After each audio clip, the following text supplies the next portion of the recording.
semuanya. Oke, jadi selamat datang di podcast Gembira. Gemar membahas, bincang, ramai-ramai. Dan sekarang kita mau membahas tentang isu yang lagi rame di kalangan mahasiswa zaman sekarang nih. Betul. Nah, ada curhatan dari salah satu mahasiswa secara anonim melalui platform X. Nah, dia tuh mengaku bahwa dia sedang mengonsumsi obat-obatan nih guys. Itu tuh sebagai bentuk dia untuk menenangkan diri, karena kata dia tuh lagi mengalami di rumahnya orang tuanya tuh habis bercerai. Dan nggak cuma itu, dia juga terlilit utang karena dia untuk membeli obat-obatan itu guys. Dan untuk menutup utang itu, dia ikut judi slot online. Jadi masalahnya dia tuh tumpuk-tumpuk gitu. Nah, yang menarik, dia tuh menggunakan platform X ini untuk bercerita, karena mungkin di kehidupan nyata dia nggak punya tempat cerita yang aman gitu. Nah, ini gambaran yang dimana media ini sekarang sangat membentuk pola pikir dan pelarian yang sangat besar, terutama bagi Gen Z ya. Betul nggak guys? Betul banget sih. Media memang bisa jadi tempat berekspresi, tapi juga menjerumuskan kita kalau memang di media itu banyak yang negatif-negatif gitu sih. Nah, kalau si Rani, kalau dari sisi komunikasi antarpersonal tuh kayak gimana ya? Wah, Joy, ini sih kelihatan banget ya kalau dia itu emang kesepian secara relasi. Dalam komunikasi antar pribadi, kita ini kan juga belajar bahwa manusia itu butuh koneksi. Jadi bukan cuma ngobrol, tapi hubungan yang bikin dia bisa lebih terbuka dan merasa aman gitu. Nah, dia ini kan kehilangan kepercayaan ya untuk membuka diri. Mungkin dia tuh sebenarnya pernah cerita ke temen-temennya, cuman temen-temennya tuh nganggep dia tuh kayak, masa gitu aja kamu nggak bisa sih, masa gitu aja kamu cerita sih. Nah, karena itu dia lebih nyaman ngobrol lewat akun anonim daripada komunikasi langsung yang rentan bikin dia kayak kecewa lagi. Padahal kan self disclosure itu kan penting banget ya buat kita dalam proses healing tentunya. Tapi kalau komunikasinya ini nggak suportif, ya wajar kalau dia akhirnya cari tempat lain gitu. Nah, Dil, kamu kan paling sabar nih dengerin orang curhat. Tapi menurutmu, emang pendengar itu selalu bikin kita lebih aman ya? Sayangnya ya Ran, nggak selalu sih. Sebenarnya orang-orang itu banyak yang cuma mendengar, bukan yang benar-benar mendengarkan, tapi cuma sekedar mendengar. Padahal kadang tuh kita cerita panjang lebar, tapi respon yang kita dapat itu cuma kayak ya udahlah yang sabar aja, atau enggak ya udah jangan dipikirin. Padahal kita tuh bukan nyari solusi yang cepat, tapi kita tuh cuma pengen didengerin aja. Respon-respon yang kayak gitu tadi itu malah bikin kita kayak ngerasa masalah kita tuh sepele, padahal nggak kayak gitu. Terus aku pernah lihat ya kejadian orang yang terutama mahasiswi cari sesuatu yang berat kayak ditimpalnya sama kayak aku juga pernah nih kayak gitu. Itu yang direspon dari orang.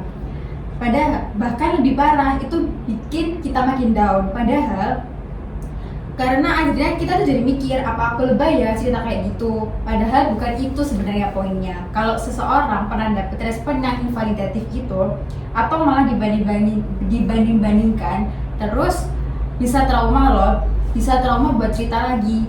Bisa jadi dia tuh ngerasa dia bilang kayak ngerasa bahwa dirinya tuh percuma dia didengerin, gak ada yang bener-bener mau dengerin aku. Jadi dia tuh menutup diri sendiri. Jadi daripada nahan semua sendiri, padahal bisa aja yang dia butuhin itu cuma orang yang benar-benar mendengarkan, bukan yang ngejudge gitu. Empathic listening itu sebenarnya langka ya. Soalnya orang-orang yang mau dengerin dengan tulus, duduk bareng, terus kayak nyimak dan respon pakai hati itu sebenarnya tuh nggak banyak. Padahal orang dengerin orang tanpa buru-buru ngasih saran itu bisa bikin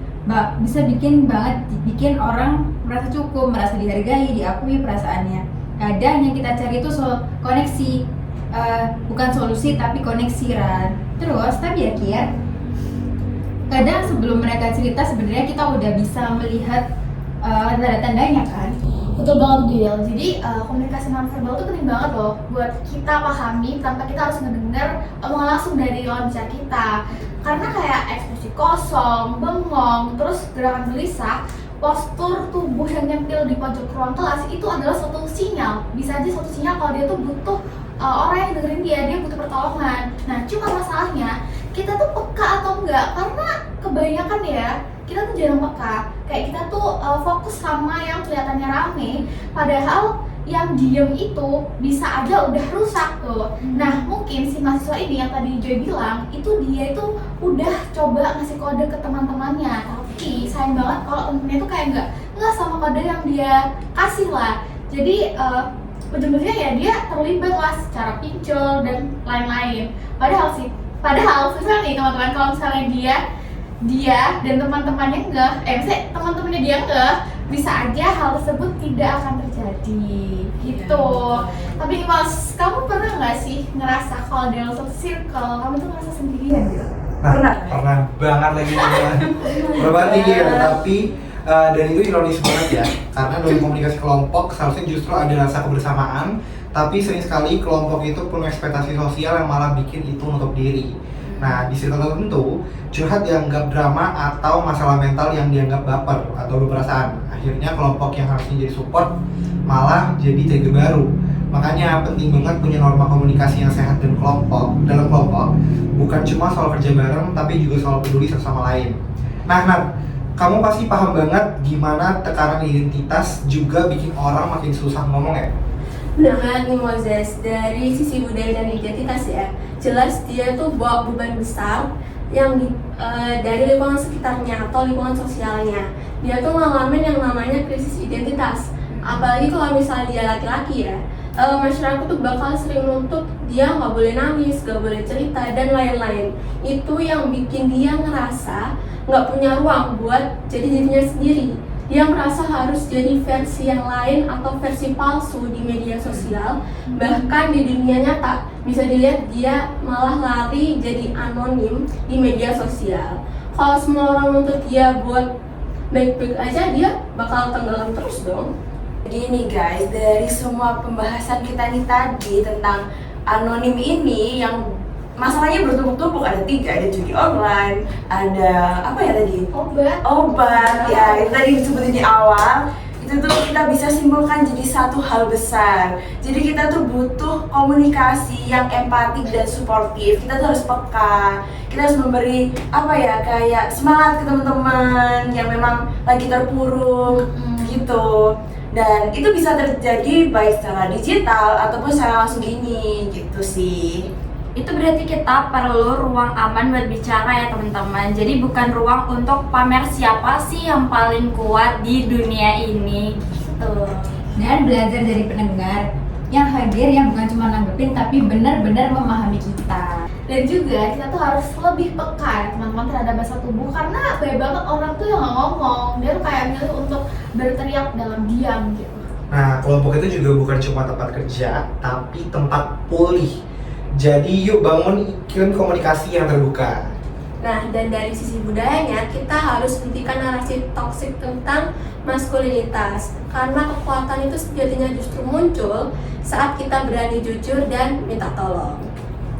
Oke, semoga podcast ini bisa jadi bahan refleksi buat teman-teman atau buat kita semua juga, biar kita tuh tahu gitu loh seberapa dalam perjuangan seseorang. Terus maka dari itu, yuk mulai menjadi pendengar yang baik dari teman sekitar kita. Makasih ya udah dengerin. Gak semua orang yang bisa pendengar, apalagi yang benar-benar hadir tanpa menginterupsi atau buru-buru kasih solusi.